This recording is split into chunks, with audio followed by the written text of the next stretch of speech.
আমাদের সব কাজ হবে একজনের খুশির জন্য, তিনি কে?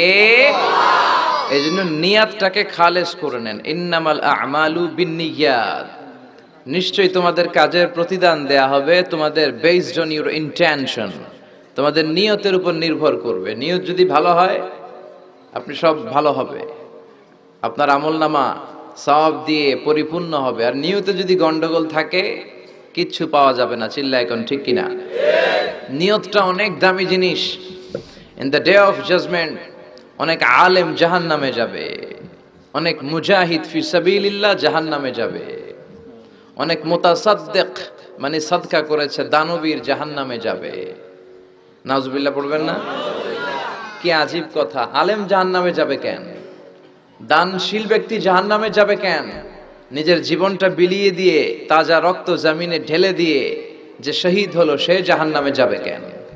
আল্লাহ আলেমকে বলবে, আলেম তুমি জাহান্নামে যাও। আলেম বলবে, আল্লাহ আমি এত কোরআন শিখলাম, এত হাদিস শিখলাম, মানুষকে কোরআন জানালাম, আমি তো জান্নাতুল ফেরদাউসে যাওয়ার কথা, জাহান্নামে যাব কেন? আল্লাহ বলবে, তোমার নিয়তে গন্ডগোল ছিল।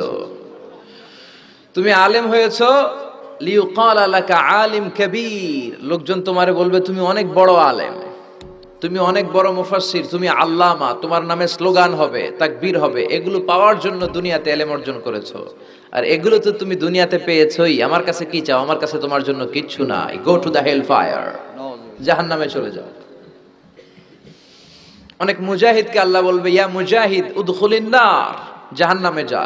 মুজাহিদ বলবে, আল্লাহ আমার দেহের তাজা রক্ত লিইলাই কালিমাতিল্লাহ, আপনার কালিমাকে সমাজে প্রতিষ্ঠা করার জন্য, জমিনে কোরআনের আইন বাস্তবায়নের জন্য আমি শহীদ হলাম, জীবনটাই তো বিলিয়ে দিলাম, আমি তো জান্নাতুল ফেরদাউসের আ'লা মাকামে থাকার কথা, আমি জাহান্নামে যাব কেন? আল্লাহ বলবেন, তুমি জিহাদ করেছো লিউকাল লাকা মুজাহিদ ওয়া জারি, লোকজন তোমাকে বীর বলবে, লোকজন তোমাকে শক্তিশালী সেনাপতি বলবে, আর এগুলো তো দুনিয়াতে তোমাকে বলাই হয়েছে। আমার কাছে কি চাও? আমার কাছে তোমার জন্য কিচ্ছু নাই। Go to the hell fire, জাহান্নামে যাও। অনেক দানশীলকে আল্লাহ বলবে, দানশীল তুমিও জাহান্নামে। দানশীল বলবে, আল্লাহ মসজিদ তো কম বানাই নাই, এতিমখানা তো কম করে দেই নাই, মাদ্রাসা তো কম বানাই নাই, আমি জাহান্নামে যাব কেন? আমি তো জান্নাতে যাব। আল্লাহ বলবেন, তুমি দান করেছো এই জন্য যে লোকজন তোমারে শিল্পপতি বলবে, হাতেম তাই বলবে। এরকম দানশীল আছে না নাই? তো লোকজন তো দুনিয়াতে তোমাকে শিল্পপতি বলেছে, দানশীল বলেছে, আমার কাছে তোমার জন্য পাওয়ার কিছু নাই। Go to the hell fire, তুমিও জাহান্নামে যাও। আল্লাহ এই শ্রেণীর লোকদের থেকে তুমি আমাদের বাঁচাও। আমিন। আমরা যেন এমন আলেম না হই, আমরা যেন এমন মুজাহিদ না হই, আমরা যেন এমন দানশীল না হই। চিল্লায় বলেন ঠিক কিনা? এই জন্য নিয়তটাকে সহি করার দরকার আছে না নাই? আপনার প্রত্যেক কাজের রিওয়ার্ড দেওয়া হবে, সওয়াব দেওয়া হবে বেসড অন ইউর ইন্টেনশন। আপনার কি নিয়ত ছিল, কি ইন্টেনশন ছিল অন্তরের ভেতরে, আপনার অন্তরের গহীনে কি চলছে কেউ জানে না, জানে কে? আল্লাহ।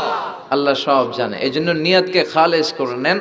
কিয়ামতের দিন অনেক নবী দাঁড়াবে, মাহু আশারাতু রিজাল, নবী 10 জন উম্মত নিয়ে দাঁড়াইছে। কয়জন? 10 জন। ফিহি নবী মাহু রাজুলান, এমন নবী দাঁড়াবে যার সাথে মাত্র 2 জন অনুসারী। কয়জন? একজন নবী, 2 জন উম্মত। ফিহি নবী মাহু রাজুল ওয়াহিদ, কিয়ামতের দিন এমন অনেক নবী দাঁড়াবে তার উম্মত মাত্র একজন, নবীও একজন, উম্মতও একজন। ফিহি নবী লাইসা লাহু আতবা, এমন অনেক নবী দাঁড়াবে যে তার সারা জীবনের দাওয়াতি কার্যক্রম করেও একজনকেও কালিমা পড়ায় মুসলমান বানাতে পারে না। উনি একা একা দাঁড়াবে, কোনো উম্মত নাই। তো যেই নবীর কোনো উম্মত নাই, ওই নবীটা কি ব্যর্থ? জি না। জোরে বলেন।